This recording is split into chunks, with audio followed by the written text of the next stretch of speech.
你上台先，上台先，係啦。咁咧，你叫咩名啊？我叫方子林，啊，方子林同學你好啊。咁咧，我想問你學咗幾耐笛子咧？我學咗10年。哇，10年咯喎！咁你當初選擇笛子嘅原因係乜嘢啊？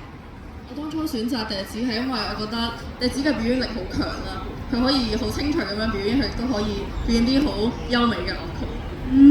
咁我知道咧，笛子其實有分北方同南方都有唔同嘅笛種嘅喎，係咪啊？係啊係。可唔可以講多少少？北方佢係即係北方同南方都會有各樣嘅表演力啦，而我接落嚟表演嘅呢一首樂曲會係北方嘅樂曲。北方嘅樂曲啊，我知道係咪叫做帕米爾的春天嘅選段呢？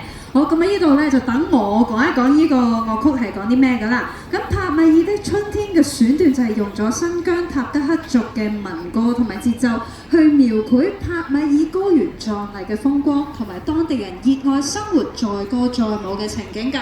咁我哋相信笛子悠揚嘅音色咧，就更加能夠突顯塔吉克族嘅人情味㗎。咁唔該晒你啊！將個舞台交翻俾你，俾啲掌聲好唔好啊？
我俾多啲掌聲我哋方同學好唔好啊？好，咁我哋咧吹管樂器都介紹咗2樣啦，咁我呢度再介紹多一樣俾大家，咁